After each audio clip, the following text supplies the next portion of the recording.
राज्याचे दिवंगत उपमुख्यमंत्री अजित पवार यांच्या 28 जानेवारी रोजी झालेल्या निधनानंतर राज्यामध्ये शासकीय दुखवटा जाहीर करण्यात आला होता आणि मुख्यमंत्री देवेंद्र फडणवीस यांनी दुपारी सुट्टी जाहीर केलेली होती. मात्र त्याच दिवशी अल्पसंख्याक विकास विभागामध्ये डिजिटल प्रमाणपत्रांचं वाटप सुरू असल्याचा गंभीर आरोप युवक काँग्रेसने केला.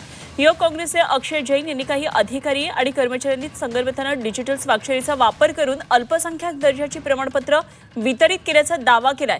यामध्ये पोद्दार इंटरनॅशनल स्कूलसह अनेक शाळा आणि महाविद्यालयांची नावं समोर आली आहेत आणि आर्थिक व्यवहारातून नियमबाह्य प्रमाणपत्र देण्यात आली का याबाबत आता चौकशीची मागणी होतीये.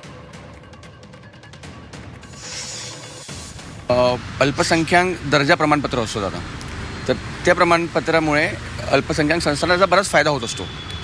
त्याच्यावर स्थगिती होती माणिकराव कोकाटेंनी दिलेली, त्यानंतर अजितदादांनी ती कंटिन्यू केलेली. नोव्हेंबर, डिसेंबर, जानेवारीमध्ये एकही प्रमाणपत्र देण्यात आलेलं नव्हतं 27 जानेवारीपर्यंत. 28 तारखेला दादांचं दुःखद निधन झाल्यानंतर काही तासात आपले शासनात आपल्या काही असे महाभाग अधिकारी आहेत मंत्रालयात, ते मुख्यमंत्र्यांनी शासकीय दुखवटा जाहीर केल्यानंतर, सुट्टी जाहीर केल्यानंतर त्याच्यावर ते काम करतात आणि 75 शाळांना त्यांनी प्रमाणपत्राचं वाटप करण्यात आलेलं. यांना एवढी घाई कशाला होती? त्यांना थांबता आलं नाही. आपल्याच विभागाचे मंत्री आहेत, त्यांचं दुःखद निधन झालेलं आहे आणि तुम्ही प्रमाणपत्र वाटतायत.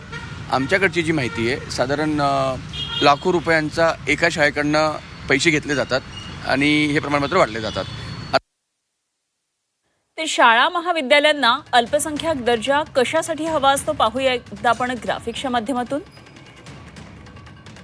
अल्पसंख्याक दर्जाच्या शाळांना आरटी कायदा लागू होत नाही. आरटी कायदा लागू नसल्यानं 25% गरीब विद्यार्थ्यांच्या प्रवेशाचं बंधन या शाळांवर नसतं.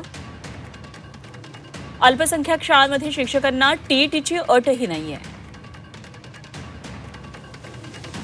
अल्पसंख्याक शाळेतील शिक्षकांना पदोन्नतीमध्ये सवलत मिळते.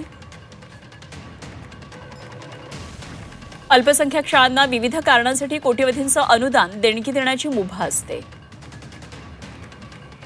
तर या प्रकरणामध्ये आता चौकशीची मागणी शिवसेना युबीटीचे नेते अंबादास दानवे यांनी केली आहे. अशा प्रकारची चौकशी याला तर टाळूवरचं येताच्या टाळूवरचं लोणी खाणं हा शब्दशः हा प्रकार आहे. या प्रकरणाची चौकशी व्हावी, संबंधितांवर कारवाई व्हावी.